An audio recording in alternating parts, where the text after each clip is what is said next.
الحمد لله وحده والصلاة والسلام على من لا نبي بعد.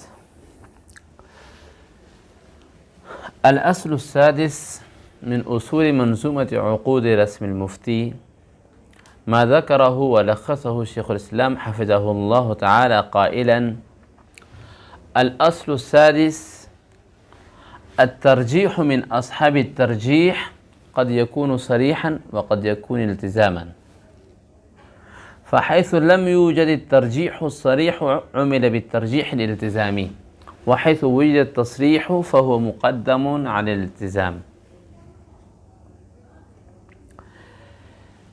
يعني الترجيح قبل هذا درسنا أصحاب الترجيح الذين يرجحون بعض الأقوال على البعض، فهذا الترجيح على قسمين: ترجيح صريح وترجيح التزامي. فالترجيح الصريح مقدم على الترجيح الالتزامي فقط، هذا انتهى. والترجيح صريح كيف يكون؟ الترجيح الصريح له كلمات في مصطلح المرجحين، في اصطلاح أصحاب الترجيح، مثلا كقولهم هو الصحيح وهو الأصح، به يفتى وعليه الفتوى، هو المعتمد، وأمثال هذه الكلمات أخرى. فإذا وجدت كلمات صريحة للترجيح يعمل بها ويترك الترجيح ولا يعدل إلى الترجيح الالتزامي. أما إذا لم نجد الترجيح الصريح إذا نعتمد إلى الترجيح الالتزامي. فيشرح شيخ الإسلام فيقول: قد ذكرنا فيما سبق أنه إذا اختلفت أقوال أصحاب المذهب أو اختلفت الروايات عنهم فيؤخذ منها ما رجحه أصحاب الترجيح. والترجيح المروي عنهم على قسمين: صريح والتزامي. أما الصريح فما كان بألفاظ هي صريحة في الترجيح، كقولهم هو الصحيح وهو الأصح وبه يفتى وعليه الفتوى وهو المعتمد. صحيح؟ لاحظوا يعني هذه العبارة معي وأشباه ذلك، وسيأتي بيان مراتب هذه الألفاظ في الأصل الآتي إن شاء الله تعالى. وأما الترجيح الالتزامي فما لم يكن بألفاظ صريح وإنما دل عليه صنيع المؤلف أو المفتي المعروف بذلك صنيع، يعني أو صنيع المفتي المعروف بذلك الصنيع. كيف يكون صنيع المؤلف أو صنيع المفتي المعروف؟ له صور مختلفة وذكر بعضها. الصورة الأولى: كيف يعني نعرف الترجيح الالتزامي؟ صحيح، نعرفه بصنيع المؤلف وبصنيع المفتي، ولها صور صور. الصورة الأولى: تقديم القول الراجح. بعض المؤلفين يذكرون أولا القول الراجح ثم القول المرجوح في مؤلفاتهم في كتابهم،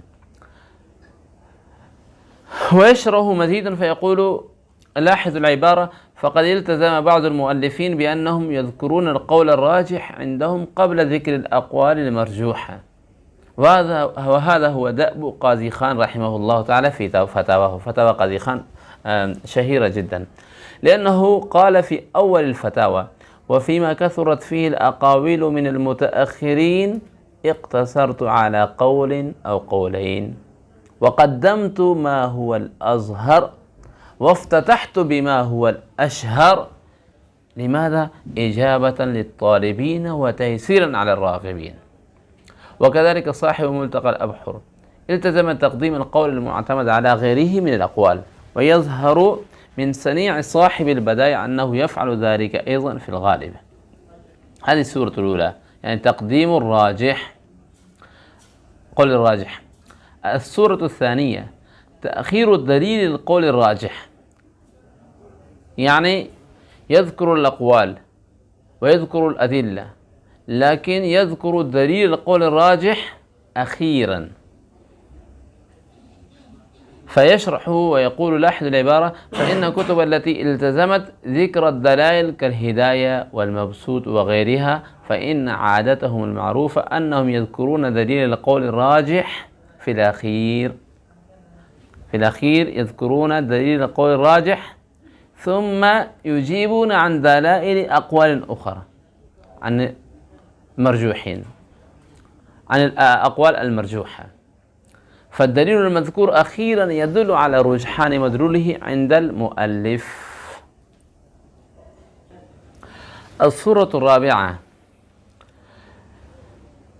من صور صنيع المؤلف أو المفتي الرد على الأقوال الأخرى. بعض المؤلفين في كتبهم ومؤلفاتهم يردون على الأقوال المرجوحة، فالرد على قول دليل على أن هذا القول مرجوح وما دافع عنه راجح، وهذا إذا ذكر فقيه أقوالا مع دلائلها ثم رد على دلائل بعض الأقوال ولم يرد على دليل بعضها فذلك ترجيح التزامي لقول لم يرد على دليله. الصورة الخامسة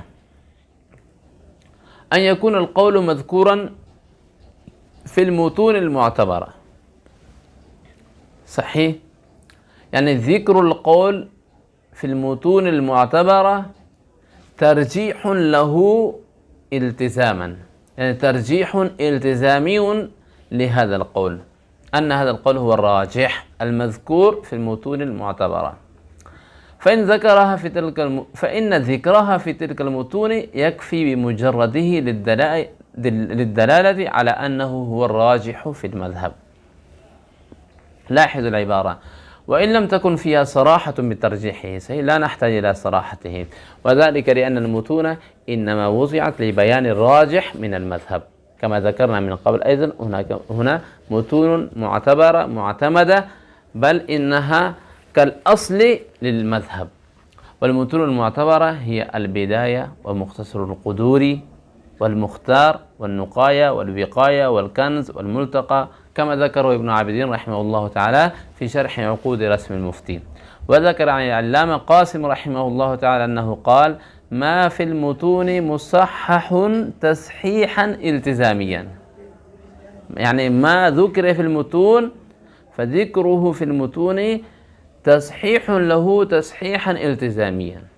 وذكر مثله عن عدة من المشايخ، كما ذكر عنهم أن التصحيح الصريح مقدم على الالتزامي، فلو صحح المشايخ من أصحاب الترجيح قولا مخالفا لما في المتون فإنه هو الراجح، كما ذكرنا من قبل يعني. ومثاله ما ذكر في المتون أن النكاح بغير ولي ينعقد في غير كفو. صحيح، إلا أن الولي له حق الاعتراض، ولكن رجح المشايخ رواية الحسن بن زياد رحمه الله تعالى أنه لا ينعقد أصلا. فهنا الراجح عدم الانعقاد أصلا. فهذا كان الأصل، هذا كان هو الأصل السادس من أصول منظومة عقود رسم المفتي. وآخر دعوانا الحمد لله رب العالمين.